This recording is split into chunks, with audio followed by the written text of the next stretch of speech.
Good morning, everyone. We are here today to present to you our research proposal. Let me just introduce myself and my other members. I'm Sergeant Ilagan, and here is Maria Teresa Gibas, Micah Isabel Ilagan, Jendre Locañas, Irish Comilla, and Ella Masaho. Our research proposal is entitled Perception in Online Learning of the Grade 12 Students in the Lubasaan ng Lungsod ng San Pablo Integrated School. For the introduction of our study, here is Maria Teresa Gibas. Thank you, Mr. Ilagan. As he said, I am Maria Teresa Gibas, and I will discuss to you the introduction of our study. According to Gupta S. 2017, the online method of learning is the best site for everyone. The digital revolution has led to remarkable challenge in how to content is assessed, consumed, discussed, and shared. Online educational course can be taken by officer girls and housewives too. At the time of revision, when preparing for an exam in traditional form of learning, if you cannot attend the lecture, then you have to prepare for the topics on your own. In e-learning, you can attend lecture wherever you want, you easy.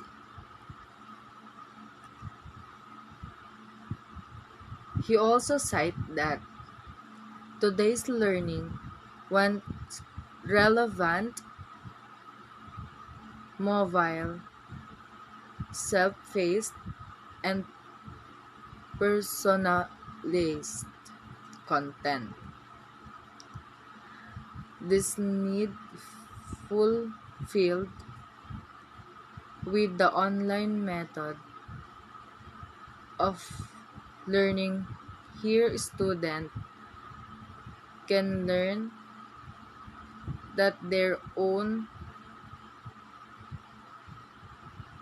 conform and requirements.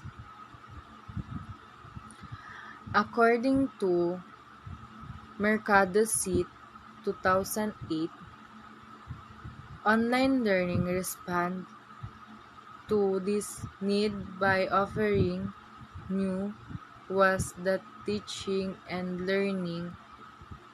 It is imperative to assess and address the factors that can cause failures.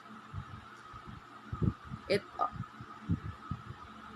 has to be understood and need as well as the readiness of student and teacher is the online learning environment.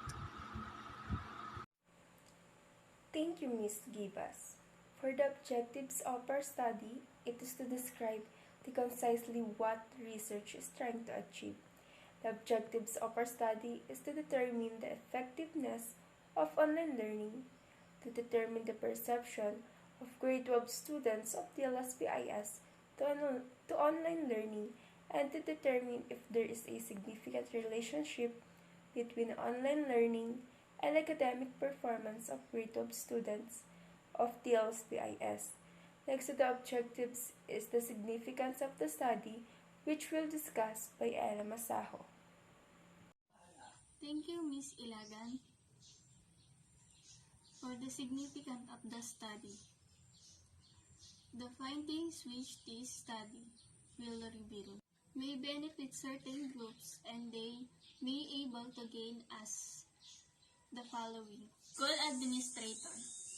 The result of the study could serve as baseline data to improve the lack of things needed by professors, teachers, and students. Guidance Counselor. The study will help develop the guidance in line with the individual needs and abilities of the student. Facilitators. The result of the study may serve as an eye-opener to create and innovate materials needed, and to use varied and appropriate teaching strategies. Student. The study will help the student to have positive thinking about e-learning classes that parents who are directly concerned with the education of their children considering school performance in their different disciplines. To further discuss our theoretical and conceptual framework, here again Mr. Ilagan. Thank you, Ms. Masaho. Now let's proceed to our theoretical framework. According to a theoretical study from the Angelo State University in Texas, an understanding of educational theories can assist us in the design and implementation of an effective online learning environment. The way an online learning environment is designed is largely affected by the teacher's philosophy of learning and understanding of educational learning theories. As educators, it is important we reflect upon the nature of how people learn and consciously utilize educational theory as the foundation to construct meaningful learning experience in our online classroom. Selected grade 12 students are determined as the person that will interpret the perception of online learning or online class. The change in the students' grades will recognize in the study.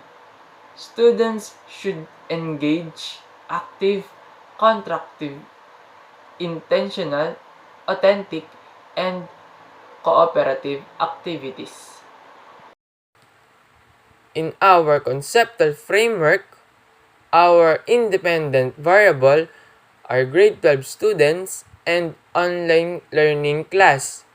And our dependent variable are perception of students and the general average of grade 12 students in their first semester last school year 2019 to 2020 compared their general average in their first semester school year 2020 to 2021. Let me further discuss our Chapter 2. For our Chapter 2, this research applies a quantitative design where descriptive correlation is used for the student's characteristics and designs future state. For the sampling techniques that we used random sampling techniques wherein we randomly have 50 students as our participants. Statistical use in the study are frequency distribution, Pearson R, and dependent t-test. Next to our Chapter 2 is the last part that will be this. Thank you, Ms. Micah Ilagan. And now let's proceed to the results and discussion. This section contains a description about the main findings in our research. The Pearson R states that online learning has no significant relationship with their academic performance, while our dependent t-test states that online learning has a significant relationship with their academic performance. So, for our recommendations, this chapter summarizes the major findings of the research and presents suggestions for future researcher.